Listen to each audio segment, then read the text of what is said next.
nga bakuba amasasi Abitex oyo ati kasajja katonera kawulira emboze era naye tuyita mbingi naye Kalangwa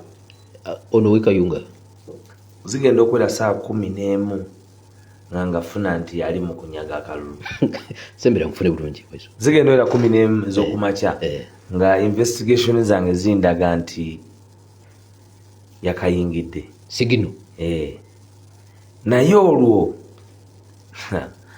FDC candidate waabwe bamutunda ku ssaawa za kumakya subuhi mapema avaamu mu kalulu Nyakati ali mu kalulu w'amaanyi nnyo FDC bamutunda batyawo kati akalulu ako kalimu embiranye kubanga twatekinga over management yako mu mobilization and campaign kubanga nze nali directed okugenda okukomandiyalinga akalulu ako weapon kati bwemba nga tutuuse eri tukoze byonna bye tukoze ne ttiimu Sauda Jenunusifa baani nga mbeerera ddala namala omwezi mulambe Hoima byalo byonna nabifefeteyo nakaiso wa naye era nafunamu n'obutakkaanya n'oyo power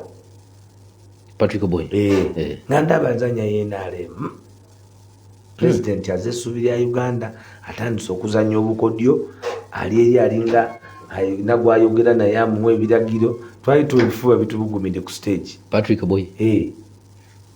fuba byali bitubugumidde ku stage ngoyagala kuzijjayo kutidde sagala didde kutidde kakati akalulu ako kansomesa ebintu bingi nnyo abaali bonna tebagala kabeeramu nga tugenda kakuba bonna bakeera kubanga baali bonna batumiddwa kuva mu kibuga nga bakatunze subuhi mapema nyakato mumubuuzanga kade munkafune bulungi ako abaali tebakawagira kubaawo baleeta register baleeta kaadi nga zesoloti naye nga bazireseho ima FDC eyo yali birabira mu kalu kanyakato kozi shozera no red product era bwe bamala nakomawo najja mu kibuga ekitono yawangula nakati manyi nti wamaanya ajja koma mu parliament yakato because of mobilization kati gotoyinza kukuba mobilization ngofunye opportunity babade tebakukiriza kakati tetuyinza kuba bajega kutuukaawo kati nkulaze nti kati amaanyi ge tuyina ebunyolo it is because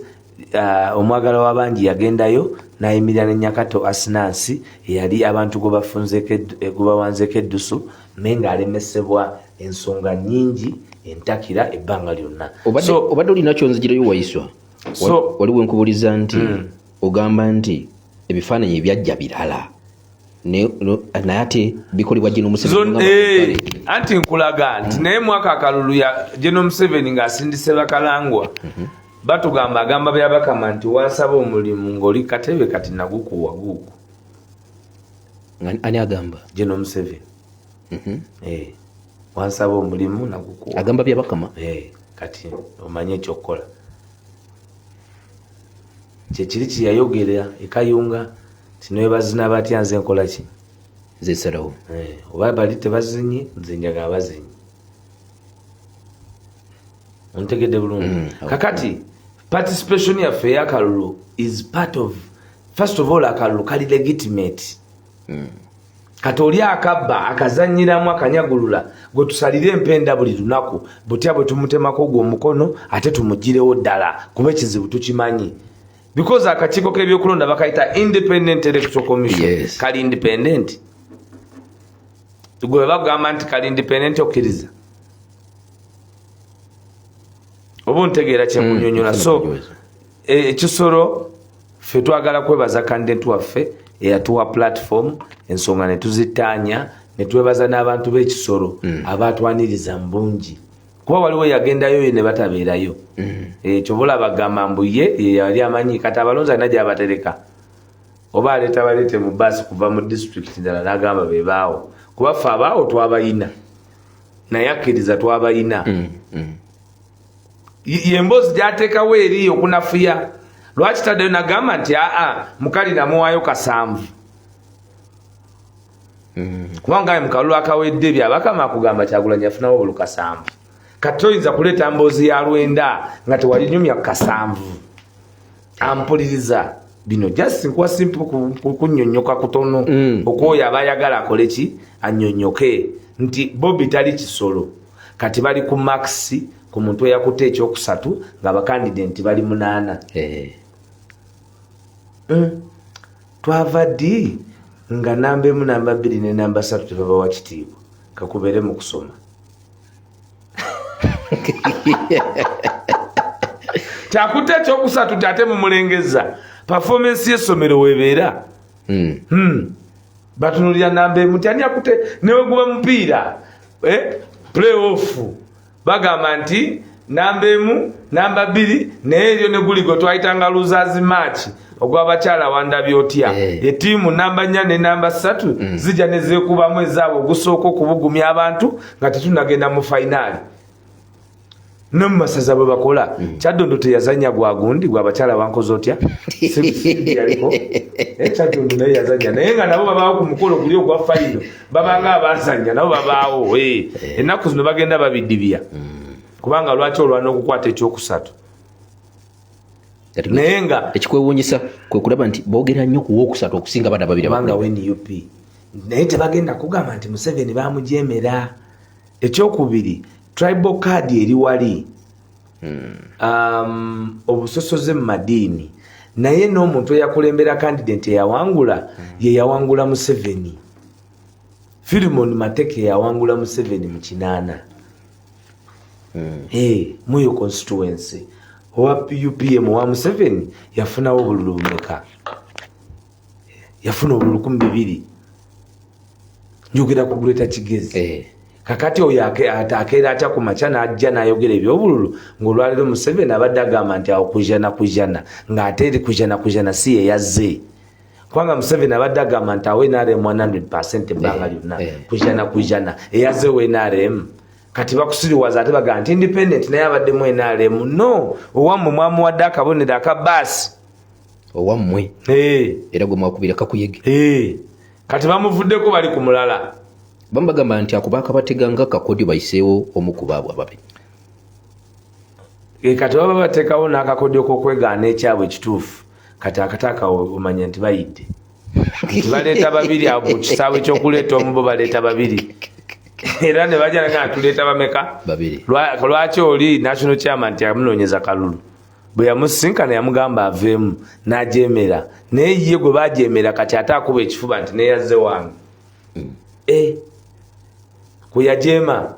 independent kuba mu constitution mwe ekiri nti yabeera independent. Ekyokubiri Philemon Mateke mu gavumenti eri eyazi UPC zaani paka ne mweno yakolamu ate nga yali era taata w'omugenzi abadde alina amaanyi mangi nnyo agasalawo awo kyova olaba nti gwe yawanzeko eddusu nga waliwo sympathy card ey'okuba nti yafiirwa omwana kyabadde kyangu nnyo abantu okulaba waali baamugoba ne mu lukiiko baamugana n'okwogera mu lukuŋŋaana lwa NRA Mateke kati ezo dynamics zokka zishiftinga akalulu. Nina ky'enjagala onzireyo Waiswa mulimu bagamba nti akalulu ko bakabawa gamwe aba NUP naye akalulu kabalemye okukuuma emboozi y'abakabba enaakoma ddi anti emboozi y'abakabba yakujjako akabba ate kikyogamba mbu enaakoma ddi mumulinde ffe tumumaamuleko kuba ku bituliko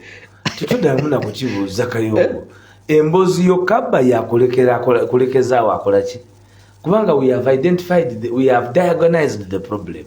Omusawo asooka kunoonya kikuluma bw'otuuka n'agamba nti do you feel the neck,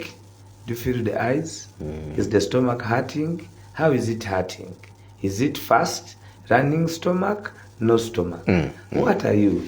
musawo ate abuzaani mulwadde then natandika okumanya nti okay ono tutandike kola zino tests kati ezo zonna twayitawo ku Uganda twamukebera ebyenda twamukebera omutwe twamukebera amagulu ne tuzuula nti yenna mulwadde olw'omutwe tibwabulwa kati bwe tuliko ne banne ebintu byonna munnange totunuulira akalulu kokka look at the presidency kubanga ampuliriza agenda kugenda bagenda kuteekamu embeera erwana ne realities oba against ebyaddala bye tulina okutunulira nti gwogenda kujja ofokasinga ng'ogamba national unity platform nti tugiwaki tubawa akalulu naye ffe era bemuwa akalulu era ensonga zetwogerako ze zitukwatira wamu ffenna ontegedde oli abba eddagala erina okuba mu ddwaliro gwe twogerako n'otuwa akalulu era yabba n'akalulu ntegerekese oli abba eddagala ly'omu ddwaliro oli aganye okuteekawo embeera ng'ali mu gavumenti ey'okulaba nti abantu ssente za kansa zibaweebwa abasawo bayambibwa basasulwa ssente zaabwe abasomi obusawo baweebwa ensako ez'okutraininga bafukire eddala abasawo kuba boolina tebamala okuzimba amalwaliro agali modern okusinziira ku bizibu by'ensi eno nga bwe bitambudde oyo alemeddwa okukola ebyo ng'anyagulula na mukyala we n'abaana be n'abaŋŋanda nabako n'abamikwano y'omu era yagootaanyiza n'akalulu kubanga akalulu kabeera a legitimate process yengeri yokka mu nsi gye baateekawo erina okukyusa gavumenti kakati nga bwe badobonkanya akalulu nga bwe badobonkanyiza ebyokusoma nga bwe badobonkanyiza ebyamalwaliro ebyobujjanjabi nga bwe badobonkanyiza ebya security ebyokwerinda nga bwe badobonkanyiza eggwanga ne liba messed up ebyentambula transportation ebyobulimi ababidobonkanyiza era bwe badobonkanya n'ebyokulonda so ekizibu lwaki tukkatiza ne tugamba nti gwe munnayuganda situkiramu ku kinene ekyokugjawo oyo agenze ng'amenyaamenya ebintu bino nga bwenzize mbikugamba mpuliriza kakati to isolating akalulu tunulira parliament nti parliament ya Uganda olwaleero ebintu by'abantu bye bagituma yo eyisa birala eyisa bya muntu ontegede bulungi olwaleero tunulira presidency tunulira expenditure okumobilizinga abantu ku kye basinga okwagala okuba buildinga momentum okusobola okukola kye bayinza okukola ekyakwasa banubiani nga 3 November kwe kulemesa command and control eyali eyinza okubeerawo mu kalulu ng'abantu abo bonna bali bweru killing the momentum of the revolution yensonga lwaki babakwata okunafuya ezandibadde last minute tactic ne leadership kyovolaba nti inasaako tiimu ya president yonna bagikwata nagamba nti nze nazuukuka ensonga lwaki syaliko yatero nazuukuka ku makya nga amasimu gange gonna bagaggyeko networks zonna yatero nogivaako kubanga nalaba nti nayo it was aiding and abetting criminality ebyegaseemu yagibagijjako essimu nga so akuba kazigitandikiraawo